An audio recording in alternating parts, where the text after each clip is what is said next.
Hi there, everyone, and welcome to The Daily Gardener. And thank you so much for listening. I'm your host, Jennifer Ebling. It's January 12th. Today we celebrate a descriptive rare orchid hunter who changed the way orchids were cared for. I love this story. We'll also learn about the man who was held as a prisoner at the Singapore Botanical Garden during World War II.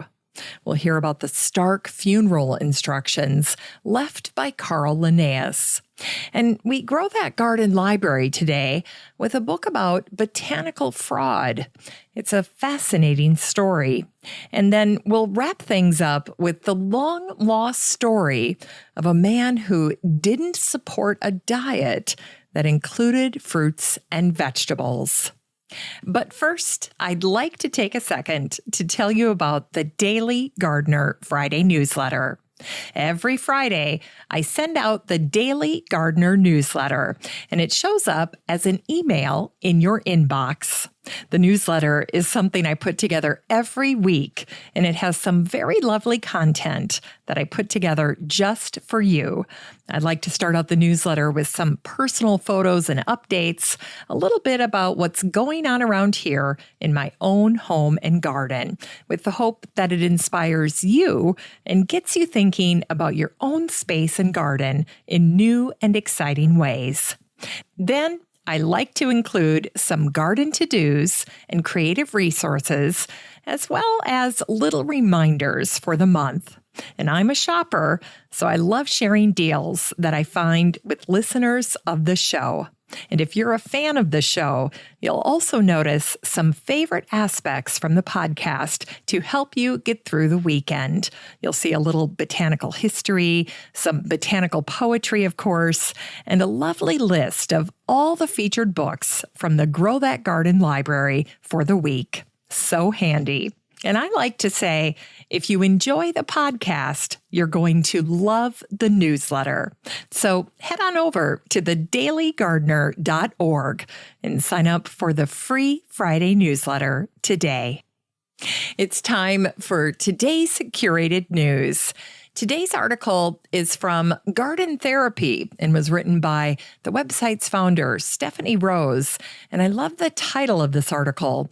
It's called Harvesting Herbs, Healing, and How to Make the Perfect Cup of Herbal Tea. What a fantastic topic for January. You know, I love what Stephanie writes about herself on her website, which is all about garden therapy. She writes, "My love of plants healed me from a debilitating illness, so I know firsthand the power of garden therapy." And I love, love, love Stephanie's website. And you know, one of my favorite things about Stephanie's website is her beautiful down-home photography, because when she's talking to us about herbs, you feel like you're right there with her in her garden, in her yard, in her home. Her website makes it all feel very, very personal. Now, as for today's post, it is excellent. And if you'd like to read it for yourself, and I encourage you to do that, just head on over to the free Facebook group for the show, the Daily Gardener Community. Now, once you're there, you can go to the search bar and type in the word tea, T-E-A, and Stephanie's post will pop right up. So there's no need for you to take notes or search for links. That's why I do this. I try to make it very easy for you to find all of the curated news articles and original blog posts that I write for you. So if you're not in the Facebook group already, just head on over to the search bar the next time you're in Facebook and type in Daily Gardener Community, where you'd search for a friend and then request to join. I'd love to meet you in the group. Here's today's brevities. Today is the anniversary of the death of the 19th century Belgian botanist, explorer, horticulturist, rare orchid hunter, and businessman, Jules Linden. Before he reached 20, Jean began collecting rare orchids in South America. And in 1844, John discovered the Dendrophylax lindenii, or the ghost orchid, in Cuba. But there was an aspect to Jean's work that was even more important than the orchids he collected, and that was his incredible notes about how these rare orchids grew in the wild. Jean's careful observations and detailed notes were a revelation to European collectors who could not wait to acquire the latest specimens from around the world. The little details that Jean included in his notes transformed the way that orchids were grown in Europe. Before Jean's work, Europe was regarded as an orchid graveyard, a place where orchids were sent to die. Initially, collectors and even trained botanists didn't fully appreciate how to care for orchids. The standard practice of the time was to treat all orchids as other tropicals or exotics. Just stick them in a greenhouse or a hothouse at high temperatures and hope they survive. Well, Jean's work helped plant explorers and orchid lovers appreciate the errors in their understanding of these plants. Jean's holistic approach to orchid collection became a benchmark for other botanists. For instance, after John's work, the British botanist John Lindley began including accounts of the native conditions of the plants he collected. Now, when he returned to Brussels, Jean served as the director of the Brussels Zoo and Botanical Garden. But not surprisingly, Jean's favorite aspect of the job was horticulture, not so much the zoo. As John focused on expanding the gardens, he grew thousands of plants. And Jean created 3 different types of glass houses with his intimate knowledge of orchids, each with its own distinct temperature range to match the various climates that John had noted while searching for orchids. In addition to a traditional hothouse, Jean's garden had a temperate house and a cool house. And as a result, Jean's orchids flourished, and Jean soon had a thriving orchid business. At one point, Jean had orchid outlets in Brussels, Ghent, and Paris. And Jean's orchids won awards at exhibitions across Europe, from London to St. Petersburg. And today, thanks to the Biodiversity Heritage Library, you can see digital scans of Jean-Jules Linden's incredibly gorgeous lithographs from his invaluable books on orchids, Pescatoria and Lindenia. They are truly spectacular, and I've put links to both of them in today's show notes. You just need to click on the title of the book, and you'll be taken right to those online books on the Biodiversity Heritage Library website. And if you love pictures of orchids, you are going to swoon when you see this incredible artwork.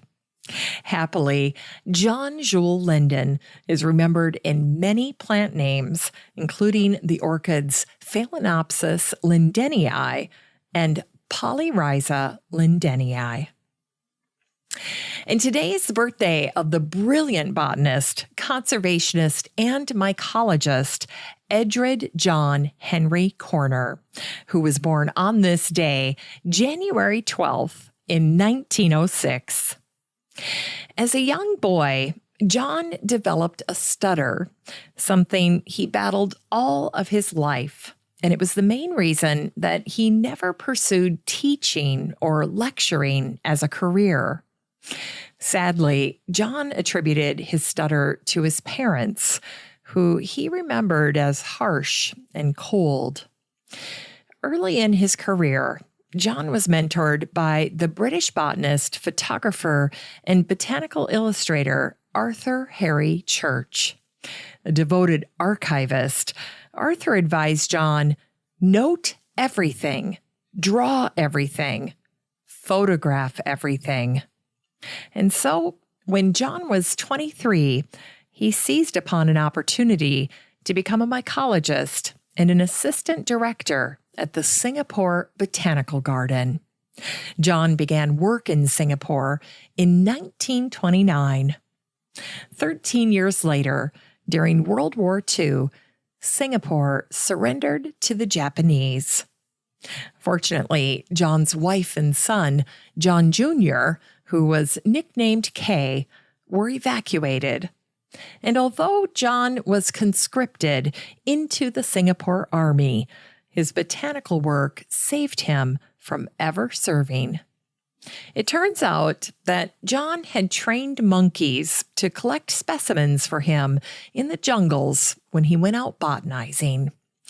However, an unexpected attack by one of his monkeys damaged John's right arm, and it was this disability that saved him from serving in the Singapore Army.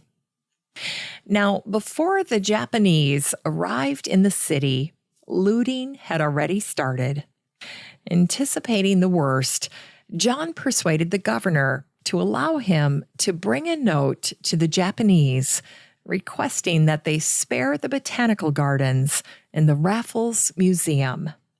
John's courageous foresight helped save both of these scientific treasures. And as fate would have it, the Japanese man in charge of Singapore was an avid amateur botanist who was determined to maintain the botanical garden. And so, for the remaining 3 years of World War II, John was kept on as a civil prisoner at the botanical garden, where he was allowed to work with careful supervision. Unfortunately, this unlikely scenario caused some folks to falsely label John a traitor. Nonetheless, John continued his work. He botanized. He worked on his own theories regarding plants and evolution, and he wrote a great deal about his discoveries and life in Singapore. John also studied palm trees, developed his theory of forest evolution, and began to study the microscopic structure of seeds. John even managed to produce a flora of Singapore, and in hindsight, John's work during this trying time was foundational to his professional development. 2 decades later, John's popular textbook, The Life of Plants, was released in 1964. A bestseller, The Life of Plants featured John's brilliant writing in addition to his own drawings and photography. And if you remember, he had followed his mentor's advice: note everything, draw everything, photograph everything. John's book was translated into German, French, Italian, and Japanese. After the war, John did not stay in Singapore. Instead, he found himself in South America, studying the rainforest on behalf of UNESCO. A pioneer of conservation, John helped ensure that large areas of tropical forest were protected. In 1949, John returned to Cambridge, and a year later, it was clear John's marriage was over. As Kay turned 19, John rejected his son, and as a result, John never saw Kay again. However, in a final touching gesture, John left a suitcase that was clearly labeled for Kay, wherever he may be. After John died, the suitcase was delivered to Kay, and as it turns out, the suitcase contained letters, photos, and other artifacts that Kay eventually pieced together to create a captivating memoir of his father's life and their relationship. Kay's book, My Father in His Suitcase, in search of E.J.H. Corner, the Relentless Botanist, was released in 2013. Today, copies are difficult to find, but there are still a few on Amazon and through private sellers, and I've included a link to it in today's show notes. In Unearthed Words, today's words are from Bill Laws. It's an excerpt from his book, 50 Plants That Changed the World. And this one is from his chapter on onion. Linnaeus was a modest man and stipulated rules for his funeral arrangements. Entertain nobody and accept no condolences. But when he died in January of 1778, his instructions were ignored. Even the King of Sweden came to pay his respects at the funeral of a man who gave his name to the onion and to every other plant in the world. It's time to grow that garden library with today's book, A Rum Affair by Carl Sabah. This book came out in 2016, and the subtitle is A True Story of Botanical Fraud. In this book, Carl tells the story of the eminent British botanist John Heslop Harrison, who always went by Jack. And here's what the publisher said about this book. Jack proposed a controversial theory that vegetation on the islands off the west coast of Scotland had survived the last ice age. Jack's premise flew in the face of what most botanists believed, that no plants had survived the 10,000-year period of extreme cold. But Jack had proof. The plants and grasses found on the Isle of Rum. Now, what Jack didn't anticipate was an amateur botanist called John Raven, who boldly questioned Jack's theory. This is the story of what happened when a tenacious amateur set out to find the truth and how he uncovered a most extraordinary fraud. This book is 288 pages of an informative and amusing true story of botanical intrigue. You can get a copy of A Rum Affair by Carl Sabah and support the show using the Amazon link in today's show notes for around $9. Finally, here's something sweet to revive the little botanic spark in your heart. Today is the birthday of the 19th century American physician and the inventor of the Salisbury steak, James Henry Salisbury, who was born on this day, January 12th, in 1823. James began thinking critically about diet after serving as a doctor in the Civil War.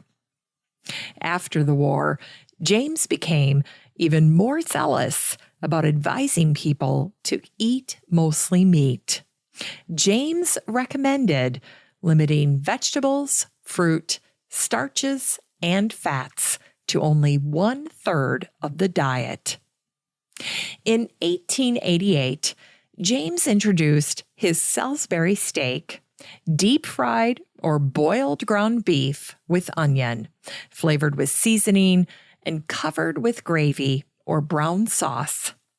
And along with drinking hot water as a cleanse, James advised eating his Salisbury steak 3 times a day, and his diet became known as the Salisbury diet.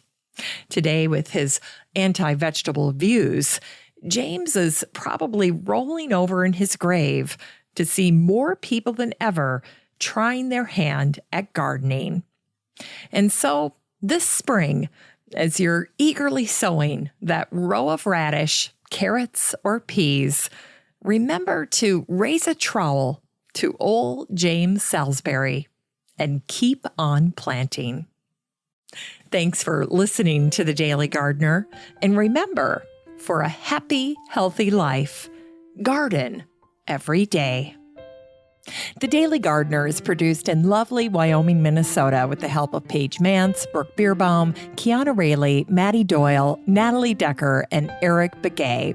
You can find The Daily Gardener on all your favorite social media. You can follow the show on Instagram, and listeners always have a standing invitation to join the free Facebook group for the show. Just search for Daily Gardener Community the next time you're on Facebook and request to join.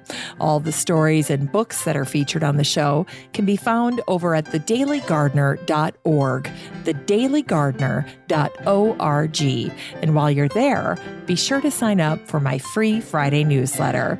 Last but not least, you can share your own gardener greetings on the show by emailing me at jennifer@thedailygardener.org. I'm your host, Jennifer Ebling, and as always, have a great day in the garden, and we'll see you tomorrow. At one point, Jean had orchid outlets in Brussels. One moment. Jack proposed a controversial